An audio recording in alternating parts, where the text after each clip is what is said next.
이번 주 문재인 전 대표 잘했나? 정태호 위원장님의 시간입니다. 특히 이번 주에는요, 안보 관련 위원회가 출범했죠. 예, 안보 포럼. 네. 그게 별 100개 포럼이라고 그런 보도가 있었는데 실제로 별 100개 포럼이라고 했나요? 100개 넘는다 그러던데. 예, 별 100개 정도가 되죠. 아니, 권 대표님 JTBC에 나와서 네, 더 넘는다고 100개도 하셨죠. 넘을걸요 그러시더라고. 그런데 이제 뭐 동아일보인가 어디 사설에서 별 100개로 뭐 되냐 뭐 이런 이제 비웃는 그런 네. 이제 논설을 해봤는데 동아일보인지 잘 기억은 안 나네. 하여튼 그렇죠. 근데 이게 지금 문재인 대표를 도와주는 그 외교 안보 쪽의 라인이 정말 다른 분야보다 탄탄해요. 그러니까 국민 성장에 약 50여 분이 일찍부터 모여가지고 문 대표의 외교 안보 정책들을 계속 만들어 오고 있었고 또 지금도 거의 매일 만나다시피 해요, 거기가. 네. 거기다가 또 중간에 지난주인가요? 뭐 그 국민 아그레망이라고 해가지고 예. 한 30여 명 되는 그 정호영 전 대사가 이제 중심이 돼 있는데 거기는 이제 전직 대사님들이 모여 있고 그다음에 이번에 만들어진 안보 포럼은 말 그대로 이제 100개의 별이 모여 있을 정도로 탄탄한 거죠. 그래서 이분들이 이제 외교 안보 모든 부분에서 전방위적으로 지금 문 대표를 이제 지원하고 있는데 이게 의미가 뭐냐면은 결국은 문재인 대표의 안보관에 대해서 이제 전직 군 출신들도 그렇고 외교관들도 그렇고 전혀 이제 의심을 하지 않는다라는 거. 그게 되게 중요한 것 같고 또 다양한 이제 정책 제안들이 이제 그걸 통해서 들어오니까 문 대표도 아주 자신감 있게 이제 치고 나갈 수 있게 되는 거죠. 그러니까 별 100개 이상 의미 있는 거죠. 그리고 뭐랄까 저희 동네처럼 보수적인 남양주 병이 조금 보수적인데 그 별 100개를 동아일보가 그렇게 비아냥 걸릴 일이 아니더라고요. 되게 안심된다. 거기다 이런 분위기였습니다. 안보에 대한 인식도 참 많이 바뀌었다는 생각이 네. 드는 게 이번에 김정남 암살 사건이 의외로 파장이 거의 없는 것 같아요. 그리고 아주 객관화시켜서 얘기들 하고 말씀하시는 것도 보면 그래서 이 상황들이 엄청나게 과거의 북풍 뭐 이런 것들하고는 참 다른 상황.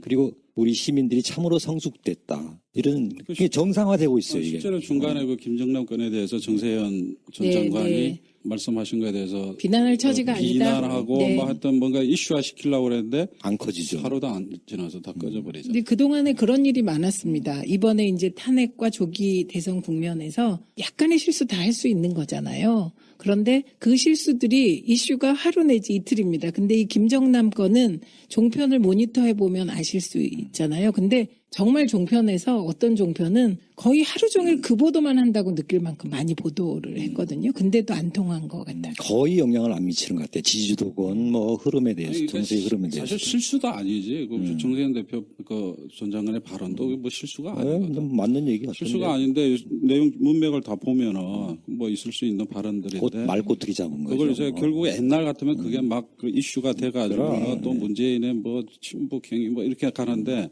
그게 전혀 먹히질 않는 거죠. 그만큼 국민들이 지금 성숙해 있는 거죠. 그다음에 안보라는 게 뭐 여전히 이제 그런 경향들이 있습니다만 안보는 나라 지키고 뭐 이런 것들인데 지금 우리가 한반도에서의 안보는 사실 경제 문제하고도 직결돼 있는 것 같아요. 향후 그런 방향으로의 고민 이런 것들을 많이 연구하고 계실 거라고 생각하고 그다음에 한반도 경제라든가 이런 여러 가지 좋은 정책도 개발하고 있는 것 같은데 네, 그래서 그 문재인의 안보 그 큰 틀의 카피를 하나 잡으신다면 뭡니까? 우리 외교 안보 쪽에서 주장하는 거는 책임 안보죠. 책임 안보. 그리고 당당한 대한민국. 책임 안보, 당당한 대한민국. 멋지죠. 강한 대한민국. 네. 강한 대한민국 평화 정책. 외교는 국익 우선 협력 외교. 이렇게 나오죠. 네, 국익 우선 협력 외교. 예. 네. 정말로 지금 외교와 안보 관계들이 아주 망가져 있지 않습니까? 지금 이 주변 강국들의 중국과 미국의 틈바구니에서 여러 가지 상황들이 펼쳐지고 있는데 이런 부분들을 정말 제대로 된 정부가 바로 잡아야 된다 하는 생각이 들고 그런 부분에서 아주 믿음직합니다. 네, 그리고요 잠깐 질문 들어왔는데 그 지역구가 어디냐고요, 정태호 위원장님. 관악을이라고 하십니다. 아직도 모르시는 분이 있어요? 그래도 질문 들어오면 성실하게. 저는 고맙습니다. 노원병입니다. 질문 주셔서. 네, 저는 남양주 병입니다. 네, 그러면 그동안에 이제 아직도 문재인의 안보관이 불안하다. 뭐 이런 분들이 계세요. 예, 그리고 그럴 때마다 단골로 등장하는 게 있습니다. 군 복무 기간 10개월? 예, 그래서 그 문재인의 군 복무 기간 문 대표가 당선되면 1년 얼마입니까? 얘기했다고 해가지고 이제 네. 그거 가지고 그런 사람이 무슨 대통령 될 자격이냐 이렇게 공격하고 있는 거죠. 근데 공식적으로는 문 대표도 여러 군데에서 얘기하셨지만은 1년 8개월입니다. 18개월 아니고요? 예, 1년 8개월. 18개월. 예, 18개월입니다. 예. 예. 그런 건데 이 원래 그 참여정부 노무현 대통령 시절에 국방개혁 안에 18개월까지 단축하는 걸로 돼 있어요.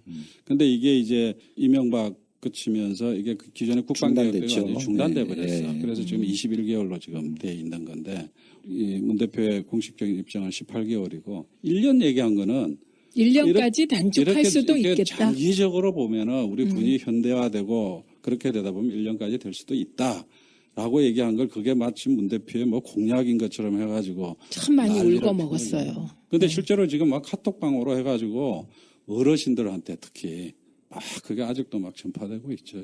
네, 그런데 문 대표 군 복무 기간 공약은 18개월입니다.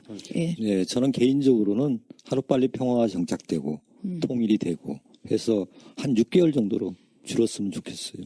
6개월이요? 저 남경필은 저 모병제 얘기하고 있죠. 어쨌든 한반도 정세가 굉장히 통일이 되더라도 주변 강국에 둘러싸여 있고 이런 것들 때문에 모병제가 맞느냐 하는 데 대한 의구심도 있더라고요. 유럽 같은 나라 가면 6개월 복무기간 뭐 이런 나라들도 있어요. 진짜 어디더라? 오스트리아 그렇든가 뭐 그런. 그러니까 어쨌든 경우도 확실한 봤어요. 것은 문대배 군 복무 기간 공약은 18개월입니다. 오늘 확실히 하겠습니다. 네, 그리고 두 번째 핵 문제 해결을 위해서 북한부터 간다. 핵 문제를 해결하기 위해서 그게 실현 가능하다면은 북한뿐만 아니라 뭐 지옥까지라도 가지 그런 거잖아요. 그렇죠. 네. 이제 그런 취지로 얘기하신 거고 그것도 조건을 달아서 4개 강대국들의 동의가 있을 때 그럴 때 간다. 협의해서 간다. 뭐 이렇게 말씀을 하셨는데 그거를 앞쪽은 딱 떼버리고 무조건 북한부터 간다. 이렇게 그것도 종편에서 한 몇 주간 계속 네. 울고먹었죠. 오랫동안 울고 먹었는데 가만히 생각해 보면 그 미국과 특히 협의가 되면 북한부터 가서 핵 문제 해결을 하기 위해서 외교하는 거. 그거 되게 좋은 거 아닌가요? 그렇죠. 근데 북핵 문제가 사실은 이명박 박근혜 정부 들어오면서 아주 더 활발하게 핵실험도 이루어지고 했잖아요. 저희들 때보다도. 그 핵실험을 활발하게라는 표현 썼다고 우리 나중에 이거 방송 심의 대상이 아닌데 어쨌든 꼬투리 잡힐 수 있습니다. 아, 그래요? 어쨌든 저쪽에서 많이 하잖아요. 네. 해왔고 어쨌든 핵을 줄이겠다고 굉장히 적대적인 정책들을 썼는데 그게 과연 효과적인가 하는 부분에 대해서는 비판적으로 좀 봐야 된다 이런 생각을 한다는 거죠. 예. 그러니까 그 적대적인 정책, 실용적이지 못한 적대적인 정책이 오늘날의 남북관계 파탄을 가져왔고요. 그리고 다들 궁금해하는 게 사드 문제에 대한 문 대표의 보관이 뭐냐 이거 그렇게 궁금해하세요. 그 보관을 지금 얘기하면 외교 전략이 아니지. 그거는. 보관이 아니죠. 그렇지. 그래서 이거 이제 우리 청취자들께서 시청자들께서도 이 질문 많이 받으실 겁니다. 보관이 뭐냐? 예, 이거는 어떤 순간에 문대부로부터 전 국민이 직접 듣는 것이 좋을 것 같습니다. 대책이 확실하게 있다 이 말씀이시죠? 네. 그리고 사드 조기 배치는 외교적 해결의 길을 봉쇄하는 것이다. 이런 문제의식을 가지고 그러면 있는 거죠. 지난번에도 제가 잠깐 말씀드렸었는데 이게 사드 문제는 우리가 새 정부가 외교적으로 물론 이거는 뭐 핵 방어를 위해서 설치한다는 명분이 있지만 어차피 이제 뭐 이 문제가 터졌으니 다음 정부한테 맡기면은 네. 이걸 국익을 위해서 잘 활용할 수 있는 뭔가 보관을 저는 가지고 있다고 봐요. 기다려주면 됩니다. 네, 그리고 이제 다음 이슈로 넘어가도록 하겠습니다. 빅데이터 분석 준비해 오셨죠? 네. 네. 그 지난주 여러 가지 여론조사들을 보면요, 대체적으로 어쨌든 문 대표의 30%대 박스 찍기가 아주 활발하게 이루어졌던 한 주였고요. 그래서 뭐 리얼미터나 이런 데는 33.5% 얘기를 해서 최고치 경신했다 이런 얘기 나오고, 그다음에 KSOI 조사도 보면 34.9%, 또 오늘 발표된 곳에서도 보면 뭐 35%대를 넘고 있고, 그래서 35%대를 거의 육박하고 있고 앞으로 40%대를 향해서 나아가고 있다. 이런 느낌을 받았고요. 그다음에 안희정 지사 문제입니다. 안희정 지사 같은 경우는 특히 지난주에 이제 선의 논란에 대한 후폭풍 이걸로 인해서 전반적으로 하락세를 기록했습니다. 그래서 20%대에 도달했던 지지율이 지금 10%대 후반대로 떨어졌고 또 심한 경우는 16점 몇 프로, 2% 뭐 이런 조사까지도 있어서 전반적으로 4주간의 그 가파른 상승세가 지금은 멈춰선 상태다. 그리고 이 표가 이제 문재인 후보, 그다음에 이재명 후보, 그다음에 혹은 안철수 후보에게까지도 이렇게 나눠지고 있는 현상들이 보입니다. 그다음에 상대적으로 이재명 후보 같은 경우는 20대 호남, 그다음에 진보층에서의 결집이 이루어져서 그동안 5주 연속 하락하다가 이제 지난주부터 반등하기 2주 연속 상승세를 기록하고 있고 드디어 이제 어떤 조사에서는 그 10%대에 임박한 것에서부터 10%대를 넘은 두 자리 숫자로 드디어 진입하는 이런 현상들을 나타내고 있습니다. 그게 안희정 지사가 떨어지면서 일어난 현상이죠. 예. 그래서 전체적으로는 치열하게 2, 3, 4위가 한교안을 포함해서 한교위는 이제 전반적으로 하락세를 계속 지속하고 있어서 2, 3, 4위의 다툼이 치열하게 이루어지고 있는 그런 현상들로 나타나고 있는데요. 전체적으로 아주 특이한 것 중에 하나가 한교안이가 떨어지면서 최근에 그 홍준표가 주목받기 시작을 했습니다. 아마 계속 당분간은 갈 길을 몰라 하는 보수층의 눈길이 홍준표에게 닿아서 다음 주도 상승세를 지속하리라 이런 생각입니다. 여론조사 대부분은 그렇습니다. 예, 지금 계속해서 화살촉 쏴주시고 계셔서 정말 감사드립니다. 네, 감사합니다. 감사드리는데요. 홍준표 지사 얘기 나온 김에 그분 발언에 대해서 얘기를 안 할 수가 없네요. 저는 오늘 그분이 말도 안 되는 발언했잖아요. 그 발언을 입에 올리기가 싫죠, 우리가. 싫죠. 저는 오늘 하루 종일 회의하고 있어가지고. 그거 모르세요? 그러니까 분노를 함께 나눌 수가 없군요, 지금. 정말 어떻게 그런 발언을 할 수가 있어요? 저는 그 대권 후보 정도 도전하는 사람이 정치의 품격을 그렇게 떨어뜨리고 서거한 대통령님을 모독하는 건 말이 안 된다고 생각합니다. 그래서 그 발언 때문에라도 홍풍은 제한적일 거다. 극히 미풍일 거다. 이렇게 생각합니다. 아마 전체적으로는 대부분의 이제 자유당 쪽에서 떨어져 나온 한교안에 대한 실망표들이 특히 이제 그 시기에 그다음에 탄핵, 특검 연장 거부 이런 현상들로 인해서 이제 한교안으로부터 일종의 이반 현상이 나타났는데 그 부분들이 홍준표한테 가는 것 같아요. 그래서 아마 그 범주를 크게 벗어나지는 않을 텐데 그런 부분들이 어쨌든 저쪽은 배회하고 있습니다. 많은 부분들이 배회하고 있고 그다음에 사실 안희정 지사가 개인적으로는 그런 지금 나름대로 이 장애에 도달해 있지만 한편으로는 민주당 전체로서는 상당한 확장력과 기여를 하고 있고 이 부분들을 어떻게 우리의 굳히기로 가져갈 수 있는가 이게 중요한 과제가 될 것 같습니다. 근데 그 여론조사 분석할 때 이제 30% 넘고 지금 40%대로 가는 거잖아요. 다자구도에서. 예, 그러면 이제 40%대 박스권이란 말이 나올까요? 그 제가 지난번에 얘기했잖아요. 네. 지난주에 네. 박스 돌파왕. 자, 지금 이게 그 10%대에서 잠잠하게 있다가 차곡차곡 쌓아가지고 쫙 올라가고 20%에서 네, 그 얼마나 다지면서. 말말해서 또 다져가지고 또 쫙 올라오고 지금 30%에서 이따가 드디어 이제 35% 이상으로 올라가고 있는 네. 거거든.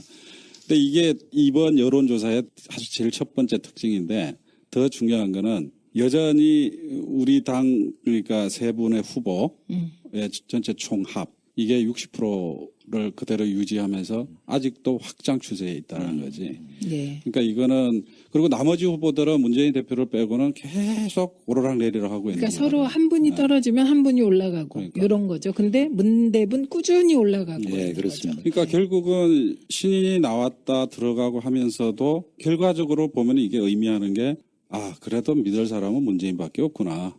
이 현상이 계속 반복되고 그런 경향들이 점차 갈수록 강화될 가능성이 많죠. 예. 네, 저는 이번 여론조사 중에 호남 쪽의 경선 관련 여론조사가 되게 중요한 것 같았어요. 예. 그래서 그 프로테이지를 보면 호남 쪽입니다. 이게 이제 전체를 대상으로 한 거는 문재인 45, 안희정 30, 이재명 15로 나왔습니다. 근데 이게 프로테이지가 민주당에 적극적으로 대선 후보 경선에 참여하겠냐 이런 적극적인 의사를 밝힌 층에선 좀 달랐죠. 프로테이지가.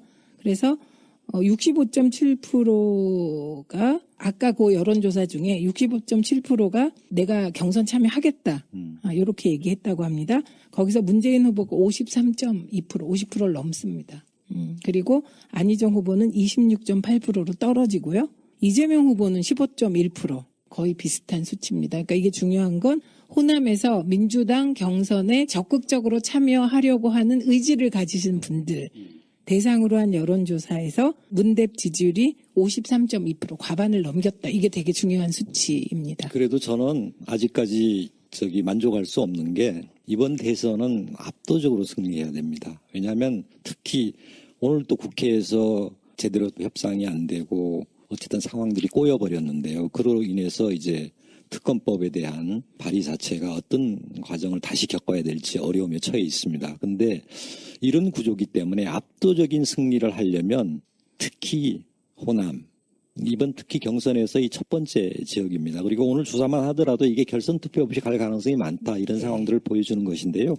한편으로는 압도적으로 승리를 해야 개혁도 적폐청산도 가능해진다. 이런 것들을 말씀드립니다. 네. 어쨌든 이번 주 빅데이터 분석, 여론조사 흐름 분석, 그 코드는 문대표 지속적인 상승. 빅데이터는 아직 얘기 안 했는데 시간이 많이 갔나? 네, 빅데이터 분석 짧게 얘기해 짧게 주시죠. 얘기하겠습니다. 사실은 이번 주 빅데이터는 전반적으로는 그 안희정의 선의 발언이 전반적으로 주도했어요, 상황을. 그래서 전 대표 같은 경우 이제 몇몇 이슈가 있었죠. 예를 든다면 예비내각 문제 혹은 헌재에 승복하자 뭐 이런 얘기들이 있었지만 크게 이슈화되지는 않고, 그다음에 연관 인물로도 이제 안희정, 뭐 이명박, 박근혜 이런 인물들이 많이 등장하는데 이것도 전반적으로는 선의 발언에 맞닿아 있는 거여서 큰 의미를 두기는 어렵다 이런 부분이고, 어쨌든 주목된 거는 아까 여론조사 결과에도 반영됐듯이 이재명이 지난주에 비해서 상당히 언급량이 늘어나고 있고 한교안은 전반적으로 떨어지다가 주말 지나면서 이 특검 연장 거부하면서 와글와글하는 상황들입니다. 그다음에 검색 엔진들, 그러니까 네이버 검색 엔진이나 검색 순위들을 보면 전반적으로 탑3에 대선 후보군들이 올라가 있습니다. 문재인, 그다음에 안희정 지사, 안철수 전 대표 이런 부분들이 올라가 있어서 본격적으로 좀 대선 국면으로 도입하는 게 아닌가 전반적으로 이런 상황이 있고요. 근데 좀 주의 깊게 봐야 될 것 중에 하나가 뭐냐면요. 특히 커뮤니티, 정치 성향이 짙은 커뮤니티에서 약간 정치에 대한 피로도랄까? 이런 것들이 나타나는 친구들이 있습니다. 그래서 오히려 비정치 성향의 커뮤니티는 이제 오히려 본격화되고 있는데, 왜냐하면 뒤에 뛰어들었죠, 이 사람들은. 그런데 정치 성향 커뮤니티는 전반적으로 그동안 많은 얘기를 탄핵 국면이 오래 가고 이런 부분에 대한 것들 때문에 그런지 아니면 의도적인 문재인 대표에 대한 흠집내기의 일환인지 그거는 더 추이를 봐야 되지만 전반적으로 피로도 현상이 있고 한편으로는 이제 문 대표가 무난하게 걸어오고 있는 것들에 대한, 그래서 전반적으로 사실은 조회수라든가 그다음에 커뮤니티 생산수 이런 부분들이 전반적으로 약간은 지난주보다 떨어지는 경향들, 이런 것들에 좀 저기 신경을 써야 될 것 같습니다. 보시면요. 갑자기 가발이라고 햇버님이 올리셔서 이게 웬일인가 그랬더니 그 밑에 보니까 황교안 가발은 너무 자연스럽던데요. 이게 올라와 있네요. 저도 상당히 자연스럽지요. 아니, 그래서 저는 처음에 햇버님이 가발, 그래서 황창하 위원장님을 딱 쳐다봤더니 반응이 없으세요. 그래서 보니까 황교안 가발은 너무 자연스럽다. 요새 사실은 이 황교안이 때문에 제가 성을 바꾸고 싶습니다. 같은 황씨인데 왜? 그러게요. 부끄럽습니다. 근데 역시 안희정 지사가 그게 긍정적이든 부정적이든 선의 발언으로 빅데이터 분석에서 이렇게 많은 버즈량을 차지한 건 사실이군요. 그렇죠. 전반적으로 주도했다고 볼 수 있고 그 부분들이 전반적으로 상황들을 덮었어요. 그래서 다른 대선 후보들의 이슈들이 나타나기가 좀 어려운 상황으로 갔죠. 그게 부정적이든 와글와글 노이즈 효과가 있었던 거죠. 예, 와글와글 노이즈가 안 좋은 쪽으로 안희정 지사에게 작용한 것 같고요. 예, 그래서 요즘은 안희정 지사가 좀 선명성 있게 하는 쪽으로 방향을 좀 틀었다고 합니다. 그리고 그게 맞는 거죠. 제가 생각하기에는 안 지사 입장에서는 장기적으로 보면은 결국은 우리 이 60% 안에 있는 이 지지층을 자기 걸로 가져가는 전략이 저는 맞다고 봐요. 그게요. 그러니까 대선에서 이길 때요. 중도의 중심을 두고 이겨본들 저는 큰 의미가 없다고 생각을 합니다. 어차피 저쪽에 네. 지금 뭐 주자가 없기 때문에 네. 그 대타로 이제 안희정 지사를 쳐다보게 되는 건데 저쪽 주자가 서게 되면 어차피 떠날 사람들인데 왜 그게 자꾸 눈을 그쪽으로 보는지 난 네, 그러니까 이해가 안 되죠. 안 지사는 타격을 많이 입었고요. 그리고 그에 따라 우리 당 지지율도 중도 쪽에서 조금 빠질 것 같았는데 우리 당 지지율은 유지되고 있습니다. 근데 그런 좀 상태고. 재미있는 현상 중에 하나가 또 구글 트렌드를 보면 예를 들어서 검색어에 대한 감신 지수를 전체를 100이라고 생각을 네. 할 때 최대를 서울에서 문재인 대표는 서울에서 100입니다. 그리고 광주에서 83이에요. 그러니까 상당히 높죠. 네. 전반적으로. 그런데 안 지사는 충남에서 83이에요. 그러니까 서울에서 100인데 이 100은 또 노이즈 아까 얘기했던 지난주에 그런 흐름 때문에 서울 수도권에서 굉장히 와글와글했던 부분들이 있어요. 안 지사는 서울에서도 100이 나타납니다. 근데 그래서 그거는 그런 부분들이 있었고요. 이재명 시장이 재밌어요. 수도권 쪽은 68에서 75 약간 상대적으로 낮아요. 네. 근데 광주에서 100이 나옵니다.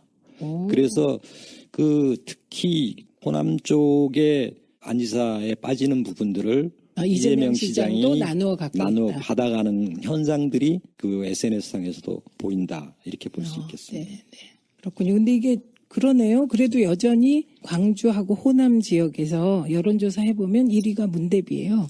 근데 그렇죠. 노이즈량은 83이고 이재명 시장은 100인데 지금 15.1% 정도인 것이거든요. 그렇죠. 예. 그래서 언급은 많이 되고 있다는 거죠. 예, 굉장히. 그게 이슈를 어느 정도 던지고 선도한다고 봐야 되겠죠. 그렇죠. 그래서 여론조사하고도 이게 일치하는 게 아까도 이재명 시장의 결집이 실제 호남, 그다음에 20대, 네. 진보층 이런 부분에서 결집되고 있는 거죠. 아, 그렇군요. 하여튼 빅데이터 분석 깊이 들어갈수록 더 재밌는 것 같습니다. 예. 다음 주에도 알찬 준비 부탁드립니다. 다음 이슈로 넘어갑니다. 이번 주에 언급하지 않을 수 없는 이슈가 있어요. 혹시 두 분 박근혜 대통령 측에서 헌재에 제출한 최후 진술 의견서 보셨나요? 전체적으로 전문을 읽어보지는 않고요. 기사 기사나 여러 가지 경로를 통해서 보고 듣고 있습니다. 예. 이거 뭐 내용은 말씀드릴 필요가 없어요. 그냥 사익 추구 위해서 대통령 권한을 남용한 적 없다. 그리고 최순실은 그냥 연설문이 워낙 딱딱할 수 있으니까 대중적인 표현을 위해서 잠깐 최순실 도움을 받았다. 뭐 그런 거에 오랫동안 옷하고 뭐 이런 거 날라준 사람이다. 그래서 잘못한 거 없다. 사익 추구한 적 없다. 그거예요. 여태까지 뭐 해왔던 얘기 뭐 반복한 거죠. 나는 이제 웃기는 것 중에 하나가 이제 이재용 그 부회장에 대한 애틋함을 아주 표현했잖아요. 근데 이재용 부회장은 강요에 의해서 했다고 계속 주장하는 거잖아요. 대통령이 강요하는데 내가 어떻게 청와대가 강요하는데 그리고 안정범 수석은 이미 잡혀 들어가 있고 근데 그럼에도 불구하고 자기는 너무 안타깝다고 얘기하는 거 보면서 저 사람이 정상인가 이런 생각조차 들더라고요. 아니면 그걸 알고나 있나? 그런 얘기를 안 하나 봐요. 보고를.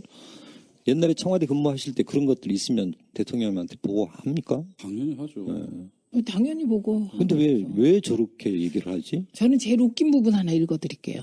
여기 보면요. 임명권자로서 지시사항을 성실히 수행하지 못했거나 능력이 부족한 경우 정당한 인사권을 행사해 공무원들을 면직한 사실은 있지만 어느 특정인의 사익에 협조하지 않는다 하여 아무 잘못 없는 공무원을 면직한 사실은 없다. 이거 누구 얘기인지 아시죠? 예. 노재관 국장하고 예. 그 과장 얘기하는 건데 여기 보면 어느 특정인의 사익에 협조하지 않는다 하여 이게 그러니까 최순실의 딸 정유라 그렇죠. 그 얘기한 승마협회 거죠. 관계 뭐 예, 그거죠. 예. 예. 아니 그 말이 안 되는 게 이재용이가 마지막 그 세 번째 잡고 불러 들어가 가지고 그때 황급히 나와서 저 삼성 임원진들 모아놓고 비상대책회의 했던 게 그때 잡혀 들어가 가지고 구체적으로 뭐 정유라한테 얼마까지 뭐 액수까지 얘기하면서 지시했죠. 얘기했다는 거 아니에요? 그게 다 특검에서 진술이 돼 있는데 말도 안 되는. 그러니까 요 최후 진술 의견서 전문을 거꾸로 읽으시면 그게 진실에 부합할 것 같습니다. 최후 진술도 그렇고 그날 변호인들의 일종의 퍼포먼스죠. 내가 변호라고 보여지지가 않더라고. 이 누구를 향한 퍼포먼스인지 모르겠어. 김평훈가 변호사? 그 사람 자기 그랬잖아. 나 변호사라 부르지 말고 혁명가라 부르달라고 그랬잖아. 또라이 이런 얘기하면 안 되지. 안 되죠. 그 사람들은 지금 5.16 구테타를 다시 하자라는 거예요. 지금 뭐 계엄령 선포하라고 요구하고 있는 거 그런 거 아니에요? 근데 이상한 것은요. 노골적으로 집회에서 내란 선동을 하는 건데 그게 왜 법적으로 제재를 안 받죠? 그걸 누가 고발하지 않았겠어요? 해야 될 것 같아요. 민주당이 그런 거 좀 해야 되지 않나요? 민주당이 하지 않았을까요? 이게 두 분이 국회에 없으니까. 제가 제때 있었으면 안 이미 됩니다. 다 처리했습니다. 치열함과 세심함이 좀 부족합니다. 내가 보기에. 나는 잘 이해가 안 되는 게 박근혜가 쥐가 임명한 검찰에 의해서 검찰총장에 의해서 피의자로 혐의가 적용이 된 거잖아요. 그 말이 안 되거든. 자기가 임명한 검찰총장은 정말 충복 중에 충복을 임명하는 거거든.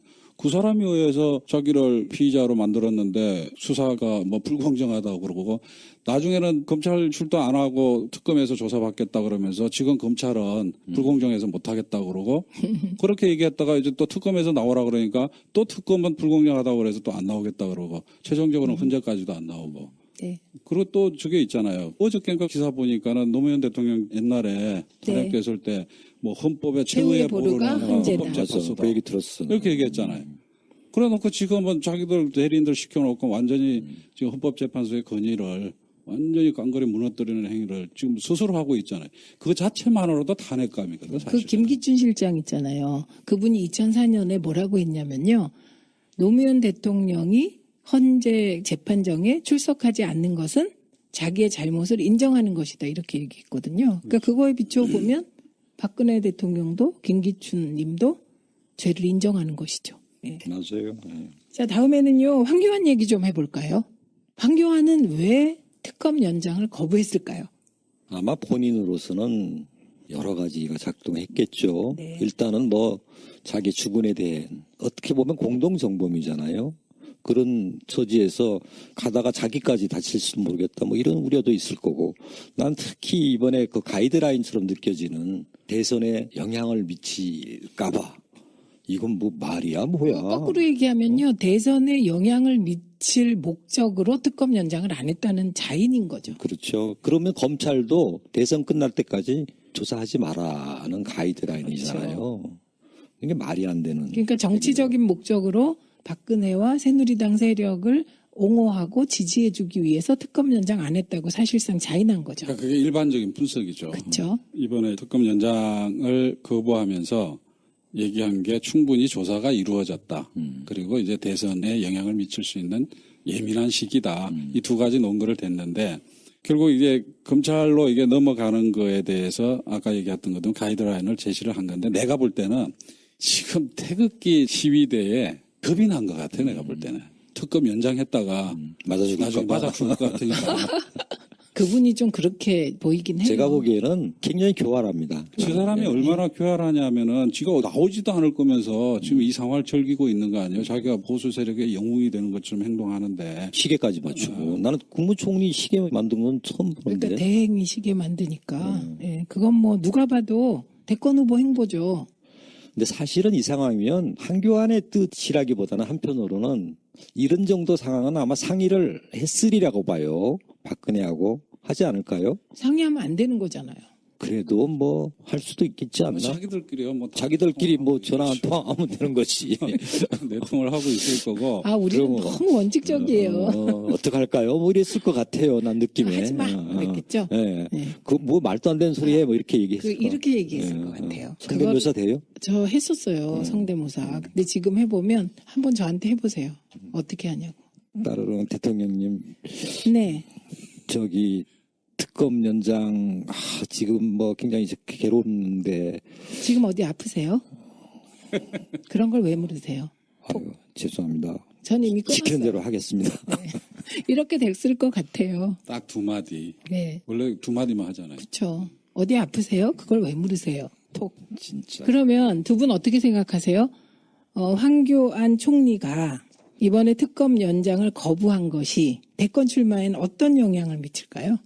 본인이 출마를 마음에 먹고 있다면 친박 세력의 영웅이 되는 거죠. 역시 믿을 거는 황교안밖에 없어. 뭐 그걸 노렸을 수도 있죠. 아니면 어쨌든 근데 본인이 우리가 지난번에 예측했듯이 출마하기 어려울 거라고 보고 있는데 어쨌든 이 상황들을 나름대로는 또 즐기고 있는 것일 수도 있죠. 예. 그러니까 출마에는 도움이 되는 쪽으로 갔으나 여전히 출마 못한다 이런 의견이시군요. 뭐 저기 태극기 집회에서 황교안 만세 이런 거 안 나오나? 내일 한번 봐야 될 것 3일 같아요. 때 나올 만할 네, 걸. 내일. 괜히 가르쳐 주는 것 같은데. 아 그런가 하고. 내일 그쪽에 황교안 만세 피켓이 나오면 그건 전부 다 황창학 위원장님 발인 것으로. 아니 황교안 만세를 만들어 가지고 황교안 어쩔 수 없이 대권 출마선을 하게 나는 만나는 나오는 게 좋아요. 사실 저희들한테 나쁘지 않아요. 그럼 홍준표하고 뭐 그래서 또 싸우나요? 나누든지 싸움을 하든지.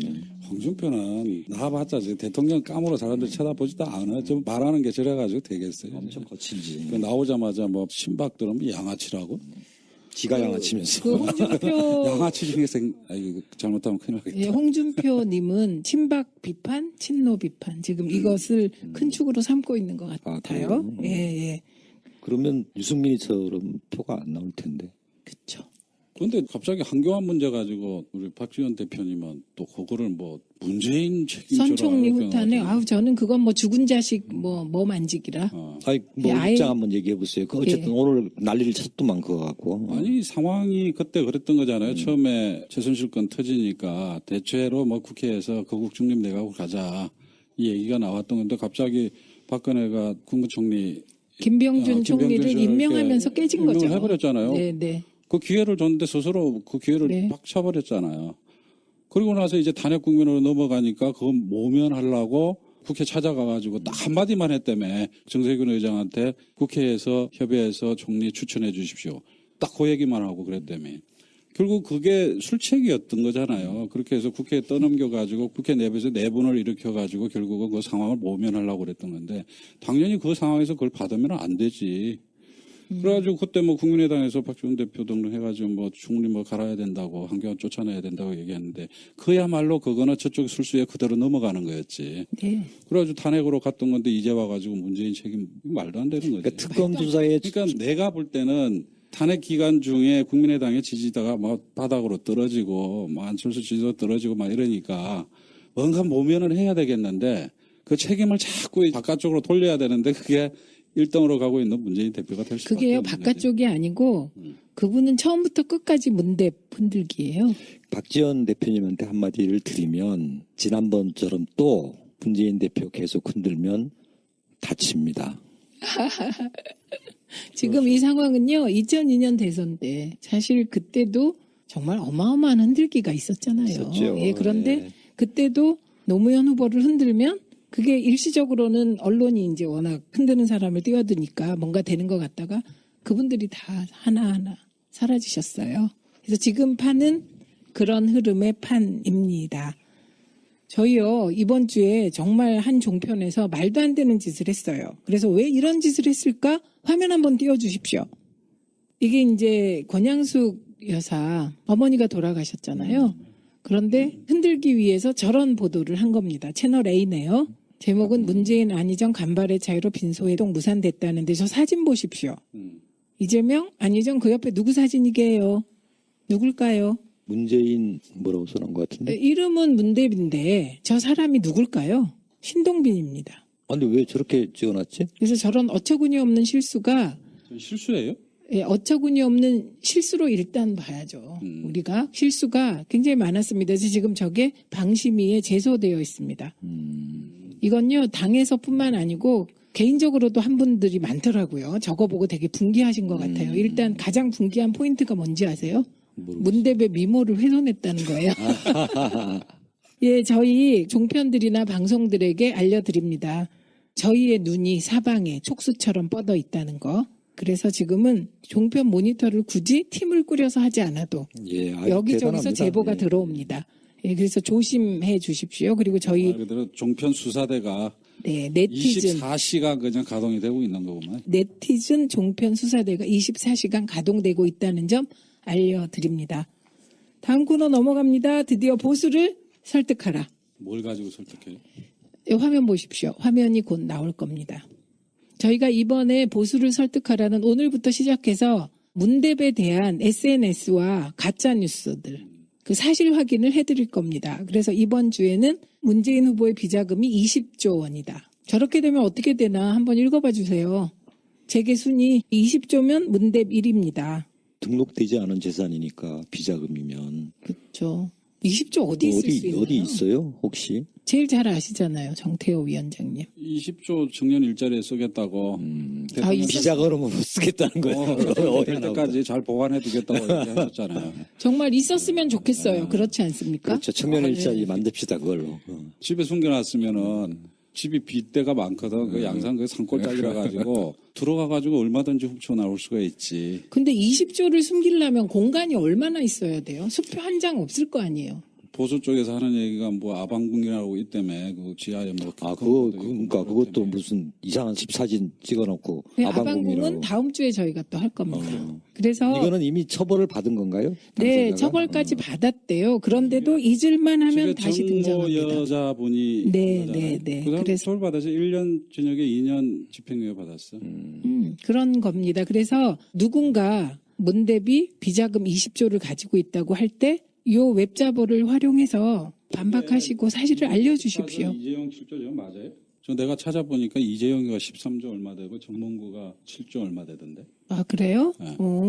요 표는 저희가 자료를 받아서 한 겁니다. 그래서 어쨌든 중요한 건, 캠프에서 어떤 이렇게 반박하는 자료로 만든 거 보니까 이제 그런 게 있더라고. 네, 요게 내가 잘못 봤나? 그럼? 네, 같이 만든 자료입니다. 그래서 지금 현재는 문재인 후보 20조 1위, 이건희 14조 2위, 이재용 7조, 정몽구 5조, 최태원 3조입니다. 저는 정말 문대비 저 20조 있었으면 좋겠습니다. 그럼 아마 당장 청년 일자리 창출 사업에 우리 쓸 그 것 요새 같습니다. 그 공공형 일자리 그거 가지고 말이 많잖아요. 네. 논쟁을 많이 하고 있는데 거기에 들어가는 예산이 우리가 추계해 놓은 게 21조예요. 어머, 딱 맞아 떨어지네. 1조는 저기, 그러니까 잘 보관하고 계실 거예요. 어머, 20조 중에 플러스 1조야말로 사회공헌 기금으로 받아서 하면 되겠네요. 20조 때문에 할 수 있는 게 많네요. 그러면 4대강 굉장히 21조 많아요. 아니에요? 예, 4대강? 그러니까요. 우리가 엄청난 아동수당 돈이에요, 저게. 얘기하잖아요. 아동수당을 도입하는데 4조 내지 5조가 들어가요. 연간. 예, 그리고 그때 등록금, 청년수당이 1조가 안 돼요. 반값 대학 등록금도. 그러니까 좀 뭐 엄청난 20조면은 그죠. 예. 완전히 대한민국 실업 저거는 뭐 말이 안 되는 바로 얘기를 들어갈 한 수가 거고 재계 순위를 흔들어 놓을 만큼 엄청난 일을 한 거고 그런 부분과 관계해서 저런 얘기 퍼뜨리시면 단순 전달만으로도 처벌받습니다. 잘 기억해 둡시다. 자, 두 번째 황당 소문 넘어가 봅니다. 한번 읽어보시죠. 우리나라 전체 건보유량 100톤보다 2배가 많네요. 문재인 후보는 근계 200톤이 있다. 우리나라 전체 건보유량보다 100톤인데 2배나 많답니다. 아, 엄청납니다. 문재인 대표 때문에 외환 위기는 없을 것 같아요. 예, 저걸로 뭐 다 해결될 수 97년 같은 있겠네요. 상황은 없어요. 이제 금모기 운동 안 해도 되겠습니다. 예. 아, 금괴 200톤은 정말 한번 봤으면 좋겠습니다. 200톤을 그 200톤이 어느 정도 되는지를 상상이 되세요? 상상이 잘 안 돼가지고 이 쌓아놨을 때 어떻게 되는지를 아무리 이 사진을 찾아봐도 안 나오더라고. 우리도 화면이나 그림으로만 봤지 실제 쌓여 있는 걸 한 번도. 저게 200톤이 좀 만져보고 싶어. 주장에 의하면은 집 앞마당에 묻혀 있다라는 거 아니에요. 그 양산집이요? 그 시골? 예. 아, 거기는 뭐 캐가도 진작에 캐갔을 것 같은데. 저도 좀 캐갈 걸. 거기 뭐 이 사드 배치해 갖고 지켜야 되는 거 그게 아닙니까? 뭐 돈으로 환산하면 저것도 한 20조 된다 그러던데. 그러면 200톤이 40조 인가요? 그래서 가지고 있는 게 40조. 그럼 아까 비자금 20조에 금괴 200톤을 환산한 20조에 40조면 저 문 대표 가까이 지낼래요. 그래야 되겠습니다. 예, 우리 다 네. 문 대표 가까이 지내요. 그냥 가서 금괴 하나씩만 가져가면 돼. 평생 먹고 사는 거지 뭐. 금괴 하나면 평생 먹고 사나요? 그거 알 수가 없습니다. 어쨌든 이 금괴 200톤의 경우는요. 이거를 유포한 분들이 이미 처벌을 받았습니다. 그런데 이거를 다시 유포하는 거예요. 다시 알려드리지만 단순 유포도 처벌 대상이라는 점. 그래서 주변에요. 이런 말씀 하시면 사실이 아니다 뿐만 아니고 요거 당신 유포만 해도 처벌된다. 요걸 꼭 아니 알려주시기 그게 진짜 바랍니다. 중요한 게 네. 우리 지역위원회 고문님이 전화가 왔어요. 근데 제가 전화를 못 받았는데 나중에 카톡으로 문자가 왔어. 보니까 저거 유포되고 있는 거 올려놓고 사실이에요? 이렇게 물어봅니다. 그 진짜 그렇다니까요. 그러니까 어르신들은 그걸 믿는 거라. 그런 게 있어요. 근데 예. 이분은 이제 지역위원회 이제 뭐 고문정도 되시니까 나한테 확인하는 건데 그 자체가 우리 생각에 되게 황당하니까는 뭐 그냥 무시하고 가려고 하는데 실제로 이거 믿으니까 물어보는 거지. 그래서 네. 처벌받는다라는 거를 많이 좀 진짜 유포를 시켜야 돼. 근데 지금 터뜨려야 심각한 게 네. 가짜 뉴스 막 신문으로 찍어서 배포하고 그게 300만 부 뭐 이런 얘기들 하지 않습니까? 저거 발본색을 하지 않으면 정말 우리나라 정치 분포 개판됩니다. 네, 가짜뉴스는 가짜뉴스대로 지금 대책을 마련해서 대응하고 있는 것으로 알고 있고요. 일단 오늘 알려드린 이 두 가지, 지금 이 방송을 보고 계신 시청자들께서 나 다 아는 거다 이렇게 넘어가시지 말고요. 방금 전에 정태호 위원장 말씀하셨듯이 우리 당원들께서도 사실인가 아닌가 긴가민가 하시고 계십니다. 그래서 저희가 요거 이제 이 웹자보를 조금 더 가다듬어서 그 디소이 조직으로 전국적으로 뿌릴 거거든요. 그래서 구석구석 전달되도록 우리야말로 핑거파워 보여줘야 될 것 같습니다. 아까 그 얘기하다 만 것 중에 네. 그 여론조사 중에 가상 대결 한 게 이번에 나온 게 있더라고요. 아, 그래요? 실제 상황 한번 나름대로 본선은 어떻게 진행될까잖아요. 근데 보면 현재 이제 각 당별로 하나씩 다 나온다. 그래서 사자 구도가 되면 그러니까 그래서 문재인, 한교안, 안철수, 유승민 이렇게 나온다. 네. 그러면 물론 지금 현재 문재인 대표가 압도적으로 이깁니다. 몇 프로? 45.1%, 45.1. 한교안이 16%, 안철수가 15.1%, 유승민이 6.4% 이렇게 나오는데요. 사실은 이 부분들을 예를 들어서 안철수 국민당하고 바른당이 단일화를 했다. 자유당 쪽에서 한교안이 나온다면 45, 21, 16.2 이렇게 나와요. 그러면 단순 합계보다 많은가요? 안철수, 유승민 단순 합계보다 단순 많은가요? 합계보다 안철수는 그대로고 한교안 21%가 그러니까 겨우 안철수 비슷한- 쪽으로 간 게 예, 1%밖에 예, 안 예, 되는 예, 거죠. 그렇죠. 예. 그리고 안희정 지사를 집어넣었을 때도 이깁니다. 월등하게 이기는 44.2%가 나와요. 전체적으로 이기고 다만 보면 여기서 안희정과 안철수가 함수 관계에 있는 것들이 보여져요. 네. 그래서 실질적으로 안희정 지사가 나오셨을 때가 안철수가 더 떨어지더라고요. 그리고 예. 상대적으로 중도가 한교안이가 약간 올라가고 이제 이런 부분들에 대한 변수들이 있어서 실제는 어떻게 될까? 예를 들어서 쟤네들이 뭐 이렇게 저렇게 해서 작게라도 스몰 텐트라도 만들어서 바른당하고 국민당이 합칠까? 아니면 지금 현재 상황에서 어떻게 되더라도 이기지 못하니까 각계 약진할까? 이제 이런 부분들이 아마 앞으로 주목되는 상황입니다. 그러니까 이 말씀은 대선이 3자 구도가 되냐 4자 구도가 예, 예. 되냐 그 말씀이신데 어떻게 보세요? 저는 현재의 각자의 욕심과 정치력이나 이런 것들을 볼 때 이게 잘 합쳐지지 않을 것 같아요. 그럼 4자 구도다. 저는 그냥 각계약진할 것 네, 같습니다. 어떻게 보세요? 저도 사자고 들 것 같은데. 왜냐하면은 안철수는 제가 볼 때는 바른당인가요? 그쪽하고 뭐 단일화를 시도하려고 그럴 텐데 호남 쪽 의원들이 많아가지고 호남 정서 때문에 바른당하고 쉽게 합치지 못할 거로 저는 보거든요. 그렇죠. 그리고 또 바른당하고 자유당하고 관계도 좀 완전히 원수지간이잖아요. 네. 네. 이거 쉽지 않거든. 그거 그리고 이혼한 지 얼마 되지도 않았는데 합해서 이긴다면 실제 네. 뭐 해보자고 주변에서도 하고 그런 흐름들을 만들어낼 수 있을 텐데 합쳐도 져요. 예. 그런 상황이기 때문에. 예, 합해도 지면 단일화는 안 한다. 각자 진지를 구축한다. 이렇게 돼서 그렇죠. 자기 지금 실속 두- 챙길 가능성이 예, 있죠. 지금 두 분께서는 사자 구도로 간다. 이 말씀을 하고 근데 계십니다. 여하튼 그럼에도 불구하고 우리가 놓치지 말아야 될 거는 여하튼 탄핵을 하고 나면 저쪽은 뭉치게 돼 있고 네. 그다음에 또 박근혜 대통령이 뭐 대선 전에 구속될지 안 될지는 모르지만 또 그런 변수도 남아 있고 막 이래가지고 여전히 한해 유동성이 아직도 많이 남아 있다고 봐야죠. 그러니까 그런 상황이 올 수도 있기 때문에 우리가 한 6대4 정도로 지금 리드를 하고 있지만 전체 구도로 봤을 때는 제가 볼 때는 아직도 유동성이 있기 때문에 늘 사주 경계하는 네, 마음으로 네. 가야 되는 거죠. 그리고 그런 유동적인 상황일수록 정말로 주도성을 가지고 일들을 추진해 나가고 정치를 주도하고 정말 제대로 된 정치적 리더로서 거듭나고 이런 과정들이 굉장히 중요한 문제인 것 같아요. 근데 결국은 49대 51로 간다. 요게 이제 일반적인 권력 이동기의 프로테이지 비율이잖아요. 보수와 진보의. 근데 그렇게 가면 이번에도 안 그렇게 됩니다. 볼까요? 예, 될까요? 정치 지형이는 변했다고 보고 그렇게 가면 큰일 납니다. 49대 51로 이기면 그거는 굉장히 국면 자체가 특히 의회 구조 자체가 아니 지금 이제 엉망이어서. 내가 볼 때는 이 탄핵이 되고 대선에 들어가면은 친박 세력들 특히 태극기 부대들이 무슨 짓을 할지를 몰라요.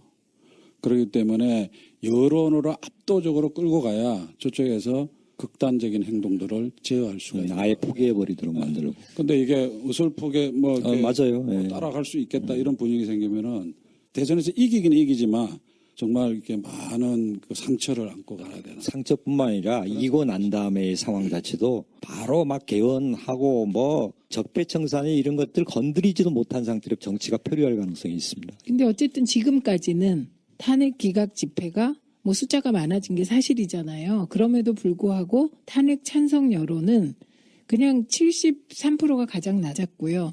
73에서 84일을 왔다 갔다 하다가 최근에는 한 78%, 9% 예, 그렇게 유지가 되더라고요. 그 대세에 만족하지 말고 압도적으로 승리할 수 있도록 정말로 전심전력을 다해야 된다 이렇게 생각을 합니다. 네. 그러니까 이런 거지. 이제 지금은 이제 보수 쪽 건강한 보수라고 봅시다. 그쪽에서도 탄핵은 찬성하지만은 탄핵 이후에는 이제 대선 전에 갈 때는 이제 탄핵을 찬성하지만 우리를 지지하는 건 아니라고 볼 수 있는 사람들이 있단 있죠. 말이죠. 예. 그 흐름이 어디로 갈 거냐가 되게 중요한 건데 그러려면은 우리 지지도가 압도적으로 계속 가져야 그들을 견인할 수 있는 힘이 생긴다는 거죠. 그 2002년 대선 때 처음에 경선 시작할 때 8분이 시작하셨죠. 그렇죠. 그리고 최종적으로 남은 분은 정동영 후보 한 분이셨죠. 나머지 다 중간에 중도 탈락하셨죠. 예, 그렇습니다. 예. 예, 그것처럼 경선은 어쨌든 처음 예비 주자들이 끝까지 완주하는 게 굉장히 중요한 요인인 것 같습니다. 그래서 문대 쪽에서 우리는 원팀이다.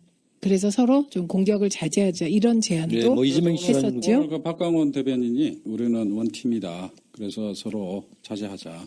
그 메시지를 오늘 대변인 논평으로 내가 이재명 시장도 항상 팀플레이 강조하고 있고 뭐 안희정 지사도 나에게 탈당은 없다. 이런 원칙들을 항상 강조하기 때문에 저희들은 뭐 저희들 후보 자랑스럽습니다. 예. 예, 지금 문대비 압도적인 선두를 달리고 있습니다. 그리고 저희들이 예측하기에는 결선 투표 없이 1차에서 끝날이라고 저는 처음부터 계속 예측을 하고 있습니다. 그리고 그것이 이제 여론조사 결과로 확인이 되어 가고 있는데요. 이럴 때일수록 더욱더 하나로 뭉쳐서 경선인단 모집도 하고 SNS 상에서도 절제하면서 활발히 의견 개진을 하고 그런 그 문대과 열기가- 민주당 지지자가 되기를 바랍니다. 네, 열기가 대단합니다. 경선인단 저희들 지역위원장들을 맡고 있다 보니까 이제 나름대로 조직적으로 선거인단 모집에 관한 얘기들을 하는데요. 조직이 열의를 못 따라갑니다. 지금. 당연하죠. 네, 그리고 아주 대단합니다. 지금 월요일 날 100만 돌파했잖아요. 네. 그게 사실상 80몇만 돌파한 거거든요. 2012년에 28일 만에 80만 돌파했었어요. 그런데 지금 13일 만에 80만, 엄청납니다. 그러니까 100만 대단한 돌파한 거예요. 겁니다. 그러니까 이 열기는 결국 정권 교체를 위한 열기이고 그리고 민주당 중심으로 정권 교체하자는 열기인 것 같습니다. 아수라 발발타 우리 마음먹은 대로 다 만들 수 있습니다. 오늘 마치겠습니다. 감사합니다. 고맙습니다. 감사합니다.